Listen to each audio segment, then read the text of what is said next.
Chapter 35 Boruto 2 Blue Vortex telah rilis dengan judul Imut atau Kawaii. Judul yang cocok untuk Hidari yang terkesima saat melihat potret si Meong yang menggemaskan. Cover berwarnanya juga dikhususkan untuk Hidari ya. Tertulis pada halaman berwarna, asah taringmu mencari sebuah jawaban. Sebelum saya lanjut, siapa tahu ada yang ingin berdonasi? Silakan klik link Saweria yang ada di deskripsi ya. Diawali dari Jura dan Hidari yang berada di markas mereka. Tertulis pada panel awal, penjelajah cinta Jura dan Hidari sebagai makhluk yang lahir bersamanya. Bagaimana keduanya akan memaknai kematian Mamushi? Jura mengatakan pada Hidari tentang Mamushi yang sudah mati. Jura bermonolog, didorong murni oleh insting, dikuasai oleh hasrat, lalu membakar dirinya sendiri hingga habis. Sebengkok apapun bentuknya, apakah ini juga salah satu bentuk dari cinta?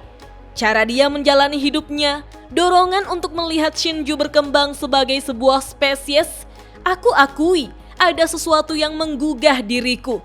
Namun pada akhirnya, semuanya terlalu kebinatangan dan picik. Tak lebih dari dorongan naluriah makhluk yang belum sempurna. Cara berpikir makhluk yang lebih rendah. Bagaimana menurutmu Hidari? Hidari berkomentar bahwa Togedama milik Bug memang tidak bisa diapa-apakan. Waktunya memang tidak cukup. Tapi Matsuri dan Ryu berbeda. Hidari mengaku kalau dia bisa saja mengambilnya kembali kalau dia mau. Sama seperti Jura yang mengembalikan Togedama milik dirinya. Hidari lantas bertanya pada Jura, jadi kenapa kau tidak melakukannya? Tidak, lebih tepatnya, kenapa kau menghidupkanku kembali? Kenapa repot-repot membangkitkanku? Jura terdiam sejenak lalu berkata, kenapa ya? Aku sendiri tidak tahu. Aku tidak pernah benar-benar memikirkannya sebelumnya. Barusan aku mencoba membayangkan dunia tanpa dirimu. Entah kenapa, itu membuatku merasa kesepian. Ups, maaf lagi. Apa sisi menyeramkanku muncul lagi? Cara Jura bicara lucu juga ya. Hidari menjawab, memang kau cukup menyeramkan. Membuat Jura tersenyum dan berkata, jangan begitu, jangan sampai kau benar-benar menghilang dariku. Hidari pun memperbaiki ucapannya. Menyeramkan, tapi anehnya rasanya tidak buruk. Jura terdiam sejenak lalu menyeringai berkata, benarkah? Waduh, kok bisa lucu gini sih tingkahnya antagonis kita? Nah ternyata Eida mengintip percakapan Jura dan Hidari menggunakan Senrigannya Minasan. Eida pun protes berkata, apa sih yang kalian bicarakan? Serius deh, orang-orang ini. Beralih pada lokasi Sarada di desa yang baru keluar dari toko kacamata. Sarada memegangi kacamata barunya dan berkata, baik, setidaknya penglihatanku sudah jelas. Wah, Sarada mendapatkan resep kacamata baru ya sepertinya. Tapi kemudian Sarada dibuat terkejut dengan kunai yang tiba-tiba saja menancap di depannya. Lebih kagetnya lagi karena kunainya memiliki pola spiral. Saat itulah Sarada refleks melihat ke atas atau tepatnya mencari siapa yang melemparkan kunai itu. Dan dia mendapati ada Boruto yang sedang melayang di udara Minasan. Dengan santainya, Boruto hanya menunjuk menggunakan jempolnya, menandakan kalau dia minta Sarada mengikutinya. Boruto lantas terbang, sementara Sarada berlari ala ninja untuk mengikutinya. Di sisi lain di desa, Inojin tampak berjalan sambil berbicara dengan katak milik Kashin Koji. Inojin berteriak, apa? Kapan saja? Kata Kashin Koji membenarkannya dan mengulang kalimat, kapan saja? Inojin memperjelas, maksudmu kapan saja itu saat aku sedang tidur, saat mandi, bahkan saat aku sedang di toilet. Kashin Koji kembali membenarkannya. Dia mengatakan melalui katak bawahan, aku akan menghubungimu kapanpun diperlukan. Kau harus siap merespon seketika agar kita bisa berkomunikasi melalui Shintenshin dan Shindenshin setiap saat. Itulah misimu. Inojin tidak bisa menolak dan hanya berkata, tidak mungkin. Sementara itu, Kawaki telah tiba di laboratorium milik Amado dan melihat katak milik Amado yang menyambutnya berkata, "Waktunya tepat, aku baru saja akan menyelesaikan semuanya." Tapi suara Amado juga terdengar di ruang sebelah sehingga Kawaki menatap Amado yang duduk berkata, "Tunggu sebentar lagi, hampir selesai." Menyaksikan beberapa katak yang ada di dekat Amado, Kawaki berkata, "Apa yang sedang kau lakukan? Katak-katak ini..." Di sini Amado dan kataknya berbicara bersamaan, Minasan. Mereka berkata, model dasarnya sama dengan yang digunakan Kashin Koji, unit khusus yang telah dimodifikasi hanya untukku. Seperti yang sudah kau ketahui, semuanya adalah alat ninja ilmiah, bukan makhluk hidup. Suku Nahikona milikmu juga bisa mengecilkan mereka, dan mereka ini hanya merespon kehendakku. Imut bukan?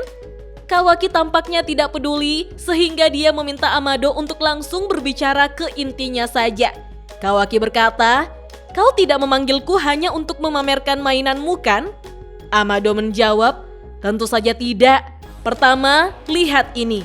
Ini adalah sistem yang mengendalikan kemampuan tempurmu. Dan ini layar statusnya. Nilaimu saat ini adalah 85% pada serangan. Fokus pada serangan dengan 15% pertahanan." Kawaki pun protes. "Hei, 85%? Dasar pengecut, masih ada 15% yang tidak dipakai. Sudah kubilang, masukkan semuanya ke serangan sampai 100%. Amado kesal menjawab, "Jangan besar kepala bocah, kau hampir mati di saat yang paling buruk dan masih berani bicara begitu.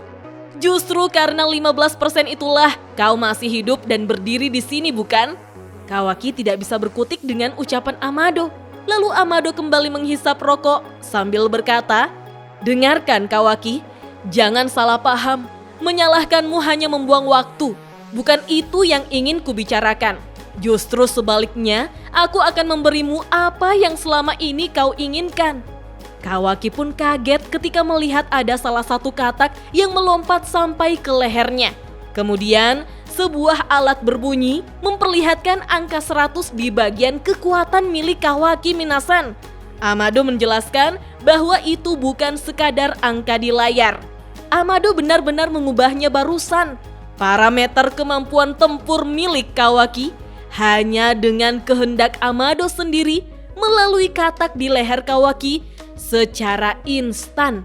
Sistem ini memungkinkan Amado mampu mengubah pengaturan kekuatan Kawaki dari jarak jauh. Kawaki begitu terkejut mendengarnya. Amado kembali menjelaskan, misalnya menjaga pertahanan Kawaki tetap 100% setiap saat. Bahkan jika seseorang menyerang Kawaki dari belakang secara tiba-tiba, maka Kawaki seharusnya bisa selamat dari hampir apapun. Lalu saat menyerang, kekuatan serangan Kawaki bisa langsung diubah menjadi 100%. Kawaki pun bertanya dengan serius, "Itu benar-benar mungkin? Kemampuan curang seperti itu memang ada?" Amado menjawab bahwa dia bisa melakukannya. Katak pendamping itu harus selalu menempel pada Kawaki dan bagian itu tetap memerlukan kehati-hatian. Apalagi Amado sendirilah yang akan mengendalikan seluruh kekuatan Kawaki itu. Pada dasarnya, teknik ini mirip dengan pengendalian cakra yang digunakan para ninja. Tapi untuk orang seperti Kawaki yang selalu melewatkan kerja keras demi efisiensi, ini pasti sangat cocok. Kawaki lantas memuji Amado. "Lumayan juga, setidaknya kita sepemikiran." Waduh, Kawaki, kamu tuh jauh banget levelnya dengan Naruto yang kamu kagumi. Karena Naruto terus berlatih tanpa berhenti. Bagi Naruto, tidak ada jalan instan. Kamu hanya orang yang kebetulan cocok dengan karma dan sekarang dijokiin sama Amado. Nggak malu apa? Nah, karena Amado adalah orang dewasa yang juga punya tujuan tersendiri, maka ini semua tidak gratis, Minasan. Amado memperjelas, "Jika kau menginginkan dukunganku dengan teknik ini, ada satu hal yang harus kau lakukan untukku." Mendengar itu, Kawaki lalu menegaskan kalau Amado ingin membahas soal menanamkan data atau karma milik Kawaki pada putrinya itu, jawabannya tidak.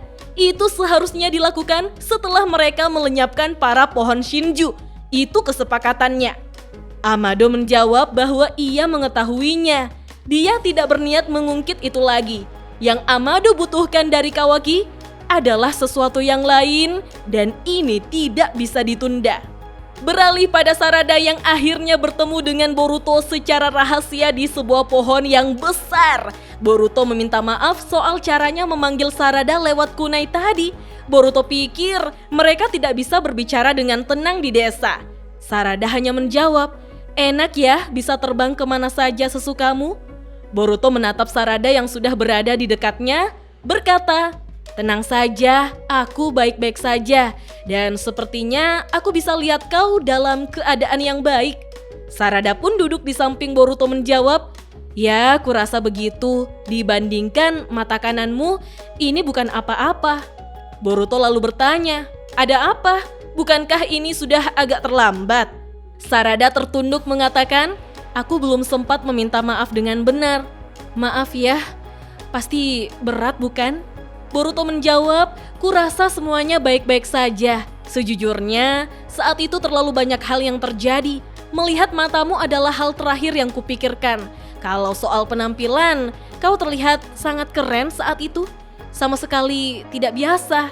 Sarada pun tersenyum berkata, "Dasar bodoh." Begitupun dengan Boruto yang tersenyum hangat pada Sarada. Cie, sempat-sempatnya mereka kencan. Kemudian Sarada bertanya, "Kode dia mengincarku?" Boruto menjawab, "Kemungkinan besar. Rencananya adalah menjadikanmu sandera dan menyerahkanmu kepada pohon Shinju sebagai umpan untuk memancingku keluar. Saat kita melawan Bug, diam-diam Kode sudah meninggalkan claw mark di seluruh desa. Dia bisa muncul lagi kapan saja. Kita harus menggunakan Sukuna Hikona milik Kawaki untuk menghilangkannya satu persatu. Tapi bahkan jika seluruh pasukan keamanan dikerahkan untuk mencarinya, itu tetap akan menjadi mimpi buruk. Belum lagi resiko kebocoran informasi karena penyadapan." Sarada menanggapi lirih, "Begitu. Itu juga alasan aku datang sejauh ini, supaya Kode tidak mendengar pembicaraan kita." Sembari merogoh kantongnya, Boruto berkata, "Ya, tapi bukan hanya itu. Aku perlu menyerahkan ini langsung kepadamu." Sarada pun terkejut melihat dua logam pin yang Boruto berikan khusus untuknya Minasan.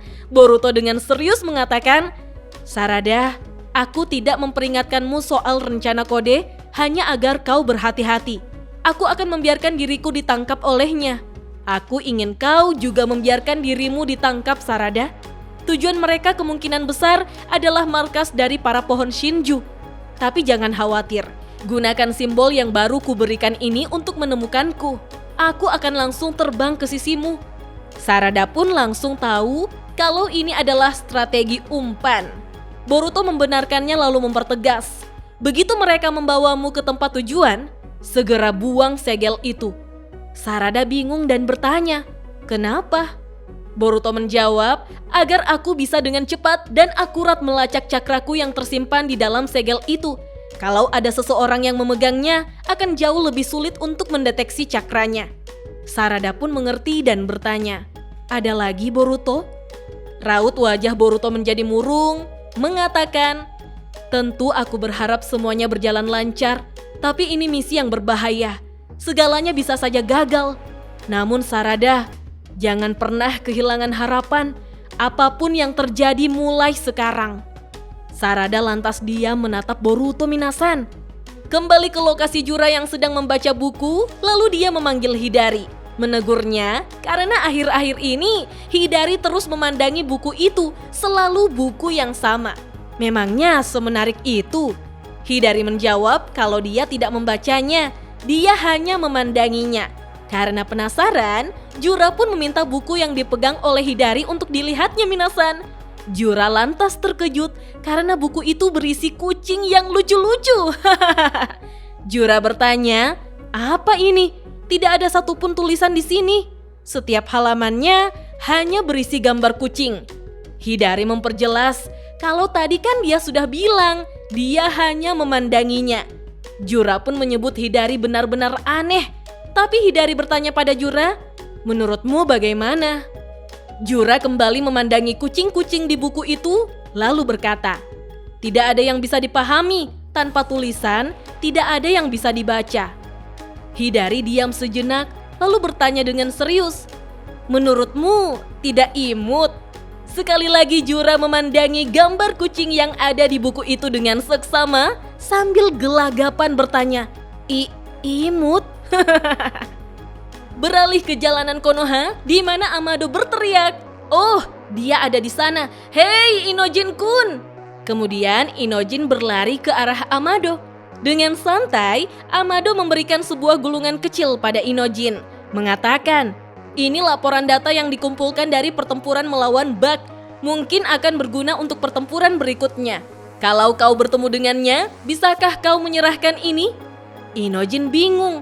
"Dengannya siapa? Maksudmu Boruto?" Amado menjawab, "Bukan, kolaborator kita yang lain, Kashin Koji. Kau pernah bertemu langsung dengannya, bukan?" Inojin berkata, "Kalau hanya menyerahkan sih tidak masalah. Hanya saja dia bersembunyi di tempat yang aneh. Bukankah lebih baik langsung diberikan ke Boruto?" Amado menjelaskan kalau Koji akan langsung memahami nilainya, pentingnya data yang terkandung di dalamnya. Sekali lihat saja, dia akan mengerti. Inojin pun memperhatikan gulungan yang diberikan Amado, kemudian saling berpamitan dengan Amado. Ketika sudah sendirian, Inojin merasa aneh melihat Amado yang berada di luar laboratoriumnya seperti ini. Inojin pun bertanya pada kata Kashin Koji, "Jadi, apa yang akan kita lakukan sekarang?" Kashin Koji menjelaskan bahwa mereka sudah memasuki wilayah yang sama sekali tidak mereka pahami. Bahkan, belum ada pembaruan dari Jippo itu sendiri. Mereka juga belum tahu apa sebenarnya itu. Inojin cukup terkejut karena tidak ada pembaharuan penglihatan masa depan dari Jippo. Dia pun bertanya, "Kalau begitu, bagaimana dengan ingatan gulungan ini?" Kashin Koji menjawab, "Untuk sementara kita simpan dulu. Tapi demi keamanan, kita periksa isinya. Kita tunggu pembaruan berikutnya sebelum melakukan apapun." Inojin pun mengerti. Menurutnya, kalau hasil akhirnya sudah diketahui, maka mereka bisa bertindak tanpa takut gagal. Saat itulah Kashin Koji mulai membentuk segel Kuchiyose no Jutsu, sehingga katak yang tadinya bersama Inojin kini datang membawa gulungan itu. Kashin Koji lantas memegangi gulungannya dan menyadari ada sesuatu yang aneh. Dia menjadi waspada, menjatuhkan gulungan itu sambil melirik ke area sekitarnya. Dan siapa sangka, Kawaki telah muncul dari gulungan itu tepat di belakang Kashin Koji menggunakan Sukuna Hikona yang mampu memanipulasi ukuran tubuhnya minasan. Kashin Koji pun memegangi kunai dan terkejut melihat Kawaki. Namun Kawaki terdiam sambil membawa katak Amado di tangannya yang berkata, "Death End Kashin Koji." Dalam sekejap, mata Kashin Koji seperti bereaksi terhadap ucapan Amado dan langsung terjatuh ke lantai tidak sadarkan diri minasan. Kawaki berkata, "Astaga, jadi yang ini juga punya perintah penghentian darurat ya?" Katak Amado tidak menjawab pertanyaan Kawaki, tapi mengatakan bahwa dia akan menggunakan fungsi pemanggilan Kuchiyose untuk memindahkan mereka ke laboratorium. Amado meminta Kawaki untuk meletakkan tangannya di atas katak itu, kecuali jika Kawaki ingin tertinggal. Menyaksikan itu semua, Kawaki hanya bisa memaki Amado sebagai ilmuwan gila.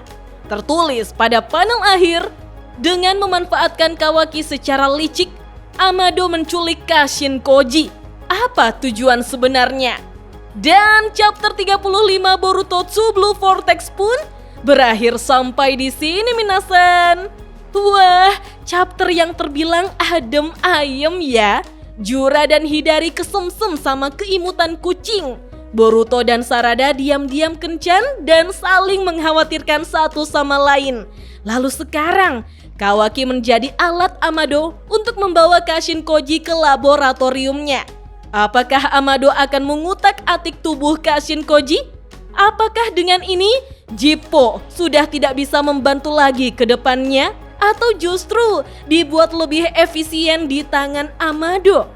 Bagaimanakah reaksi Inojin, Boruto, dan Shikamaru kalau tahu Kashin Koji yang menjadi kunci informasi utama sekarang berada di tangan Amado?